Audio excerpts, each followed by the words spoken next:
Finance Minister Nirmala Sitharaman presented India's budget for 2026-27 financial year in Parliament. So what is the big picture of the budget and what does this budget intend to do and how? Let's connect the dots. The one big goal of this budget is to fast-track India's progress to become VIKSIT Bharat, or a developed economy, by 2047, when India completes 100 years of its independence. In the short term, it aims to fuel India's ascension to the third largest economy. So how is this budget going to do that? 3 duties underpin the budget. Listen to Finance Minister Nirmala Sitharaman. We are inspired by 3 kartavya. Our first kartavya is to accelerate and sustain economic growth by enhancing productivity and competitiveness and building resilience to volatile global dynamics. Our second kartavya is to fulfill aspirations of our people and build their capacity, making them strong partners in India's path to prosperity. Our third kartavya, aligned with our vision of Sabka Saath, Sabka Vikas, is to ensure that every family, community, region and sector has access to resources, amenities and opportunities for meaningful participation. Now here are the 3 major pillars of India's budget. The first is infrastructure. Finance Minister Nirmala Sitharaman announced a record 12.2 lakh crore rupees for capital spending, up 8.8% from last year's 11.21 lakh crore rupees. This huge outlay funds roads, railways, ports and more, and supports the big picture of a VIKSIT Bharat by 2047. Railways got the highest ever capital expenditure of 2,93,030 crore rupees. Prime focus of the expenditure will be high-speed connectivity, strengthening freight and safety. Telecom got around 73,990 crore rupees, a rise of nearly 40%. A major chunk of that money, 28,473 crore rupees, goes to state-run Bharat Sanchar Nigam Limited, or BSNL, for revival.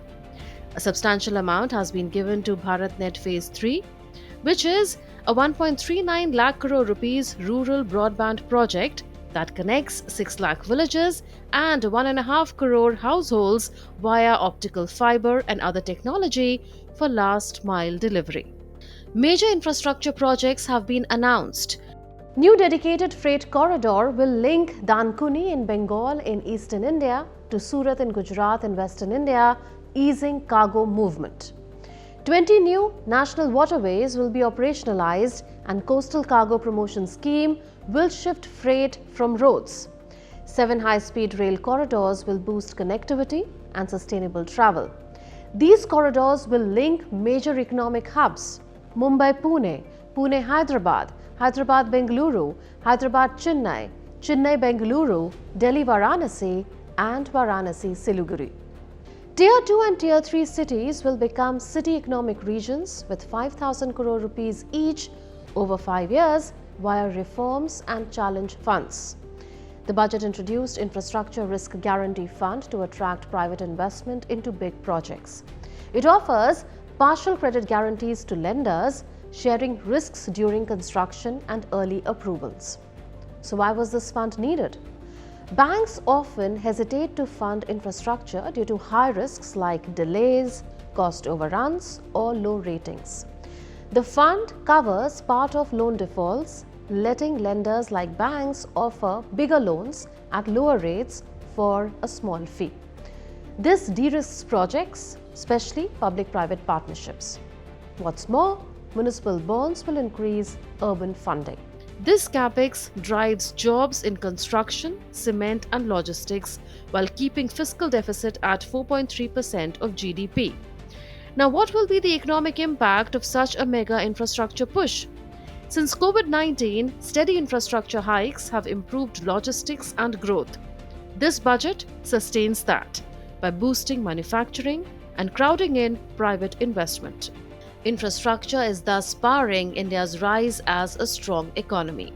The other big pillar of India's budget is the huge support it has given for sunrise sectors. The most striking announcement is of a major tax holiday until 2047 for foreign companies providing artificial intelligence focused global cloud services via Indian data centers. Data centers are like giant warehouses full of computers that store photos, videos, apps, and AI data for the internet. Companies like Google, Amazon, or Microsoft run these worldwide. India says, build your data centers here, serve customers everywhere, even abroad, and pay zero corporate tax on profits till 2047. This will create thousands of jobs in construction, cooling, systems, and power. Think AC mechanics and electricians in new cities. More centers mean faster Netflix streaming and cheaper ChatGPT for businesses. India will become a global AI and cloud export hub in future. Biopharma Shakti is a new 10,000 crore rupees scheme to make India a global biopharma hub. India's diseases are shifting. Non-communicable diseases like diabetes, cancer, and autoimmune disorders now cause 60% of deaths. This scheme aims to build an ecosystem of manufacturing biodrugs, clinical trials, and training of scientists. It will build on India's Pharmacy of the World strength to tackle non-communicable diseases.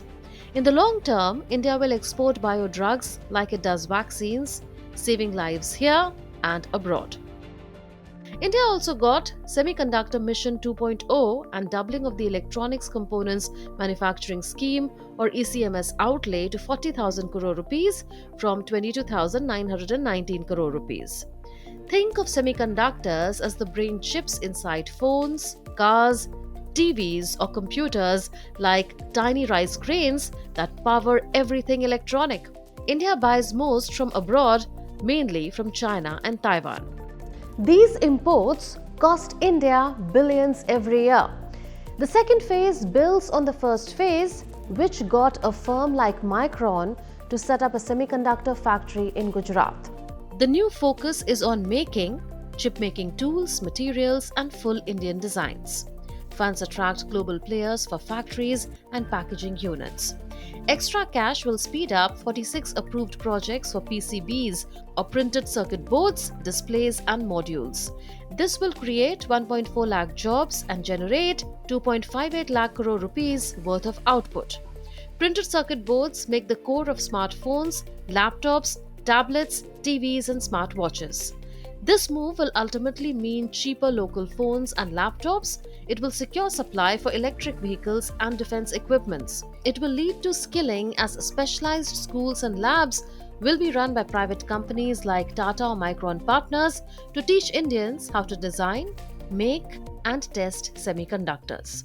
All in all, this funding will cut imports worth 10 to 12 billion US dollars annually, boost self-reliance and jobs in small towns. Factories will take 3 to 5 years to build and start producing chips, but the mission sets India as a chip export hub by 2030. High-tech tool rooms announced in the budget enable sunrise areas by providing cheap and local high-precision tools. These rooms are advanced manufacturing facilities or smart factories that use digital technology and automation to design, test, and make high-precision parts like tiny gears or molds for machines. India relies on imports for precision tools that are used in cars, mobiles, and infrastructure equipment.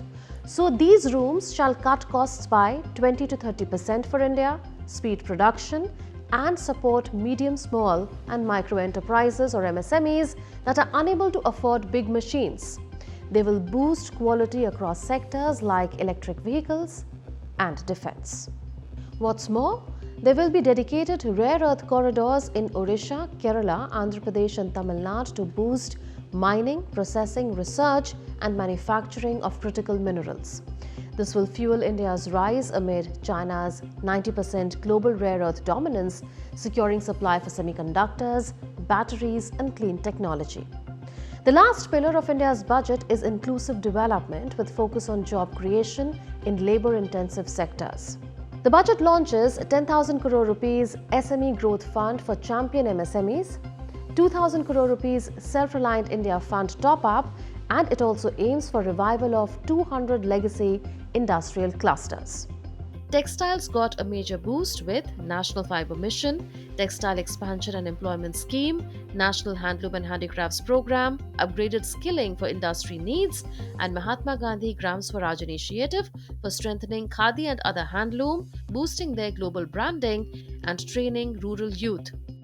Tourism got a major boost via development of 15 new archaeological heritage sites into experiential destinations with walkways and guides, plus skill hubs training 10,000 tourist guides.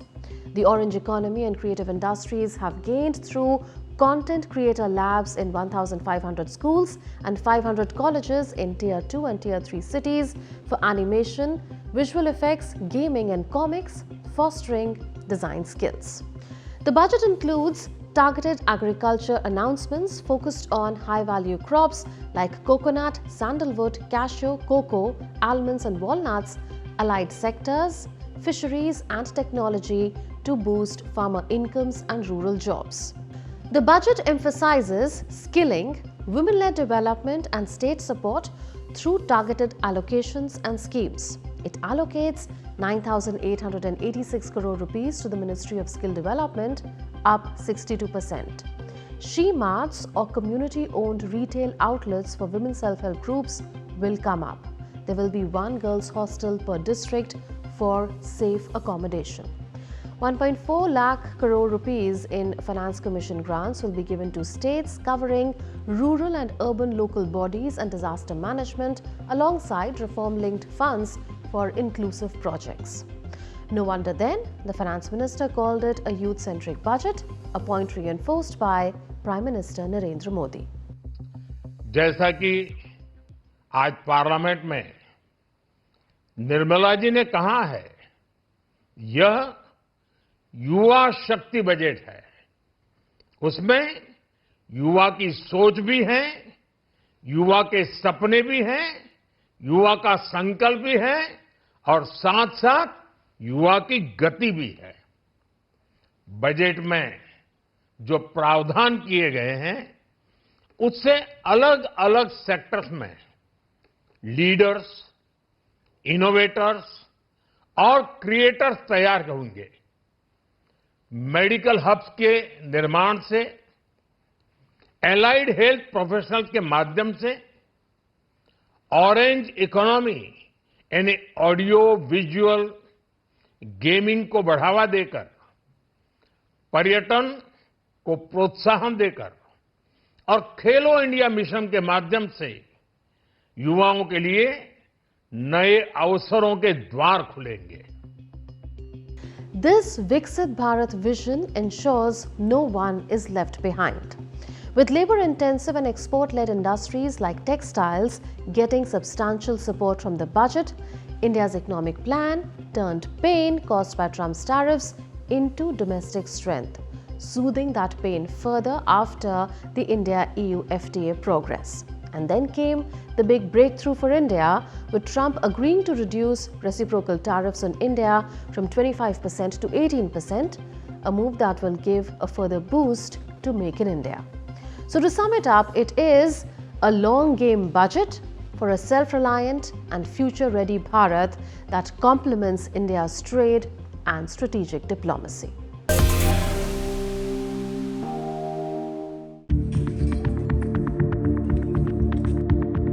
A fresh wave of violence has once again pushed Pakistan's southwestern province of Balochistan into the global spotlight.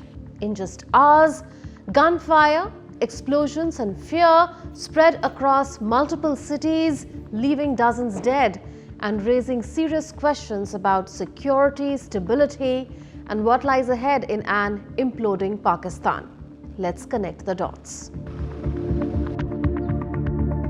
On January 31st, militants carried out simultaneous attacks across several districts of Balochistan, including the provincial capital Quetta and the strategic port city of Gwadar. The assaults targeted security installations, police stations, and key infrastructure, stretching law enforcement resources across the province. In Quetta, the provincial capital, the aftermath was visible across multiple neighborhoods. Burned out vehicles stood outside police stations, doors and walls bore bullet marks, and streets were cordoned off with yellow tape as security forces tightened patrols. Pakistan's military said 18 civilians, 15 security personnel, and 92 insurgents were killed.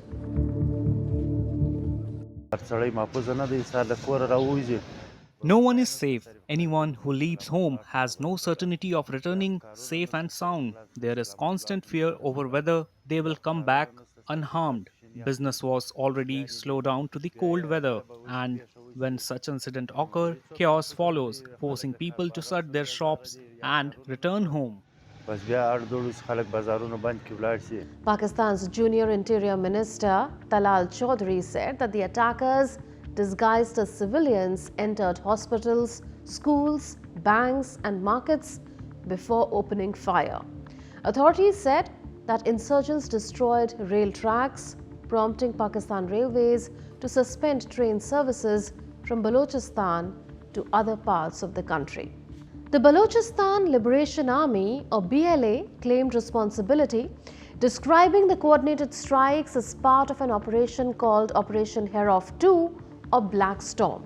According to a report, the outfit said the new phase of Operation Herof was being launched to protect the motherland. The BLA claimed to have killed 84 members of Pakistan's security forces and captured 18 others. Pakistani authorities rejected these claims, saying security forces had prevented militants from seizing control of any city or strategic installation. BLA spokesperson Jiand Baloch said the group had targeted military and administrative structures, restricted the movement of enemy forces, and pushed back troops in several areas. The latest attacks come just a day after Pakistan's military reported killing 41 insurgents in two separate operations in Balochistan. The province has long been the site of a separatist insurgency, with the southern and central regions predominantly inhabited by ethnic Baloch, many of whom have raised complaints about political exclusion and economic neglect. In response to a wave of coordinated gun and bomb attacks, Pakistani security forces launched a major operation in the restive province of Balochistan, killing at least 145 militants over a 40-hour period. We managed to kill 145 terrorists in 40 hours. This is the highest number since Pakistan is facing this war on terror. Provincial Chief Minister Sarfaraz Bukti also said that 17 personnel from various law enforcement agencies, including the police and the Frontier Corps, along with one official from the Navy, were killed. In total, at least 31 casualties were reported, with several others sustaining injuries. But why are the Baloch people often at odds with the Pakistani government? To understand the tension, one must look at the geography and history of the region. Balochistan is Pakistan's largest province, covering nearly 44% of the country's land mass, yet it is home to only about 5% of its population. The insurgency, which began in 1948, is fueled by several core grievances. First, the resource exploitation. Despite being Pakistan's richest province in natural resources, with vast deposits of gas, gold and copper, Balochistan remains its poorest region. The BLA argues that the federal government exploits these resources without benefiting the local population. Second, the China factor. Balochistan sits at the intersection of Pakistan's security, economy and foreign policy, and all three are now under strain. The province anchors China's $65 billion CPEC initiative, a flagship element of President Xi Jinping's Belt and Road vision. The province hosts key infrastructure, mining and port projects, including the deep-water port of Gwadar on the Arabian Sea. It is also home to major mining projects such as Reko Deek, operated by Barrick Gold, which is believed to be one of the world's largest gold and copper deposits. China separately operates a gold and copper mine in the province. Balochistan also borders both Iran and Afghanistan, a location made even more sensitive by ongoing regional instability. The Balochistan Liberation Army has often targeted Chinese projects in the province, seeing Beijing as linked to Islamabad's control and exploitation of local land and resources. Next one is human rights concerns. Local activists frequently accuse security forces of enforced disappearances, a claim the Pakistani government denies. The Baloch Liberation Army is the most prominent among several ethnic Baloch insurgent groups that have operated in Balochistan for decades. It seeks independence for the province, which lies in Pakistan's southwest and borders Afghanistan to the north and Iran to the west. Baloch separatist groups and the Pakistani Taliban, known as Tehreek-e-Taliban Pakistan or TTP, have intensified attacks in Pakistan in recent months. The TTP is a separate group but allied with Afghanistan's Taliban, who returned to power in August 2021. Violence in the region is not new. In March 2025, Baloch separatists hijacked a train carrying 450 passengers, killing dozens in one of the deadliest attacks in recent memory. The conflict is affecting Balochistan's economy and security severely. Experts believe political dialogue and development are needed to solve the problem of Balochistan. That's all in this edition of Connecting the Dots. We'll see you in the next episode with more raging issues. Until then, it's a goodbye from all of us in the Delhi newsroom. This is Munun Bhattacharya signing off. Take care and stay safe.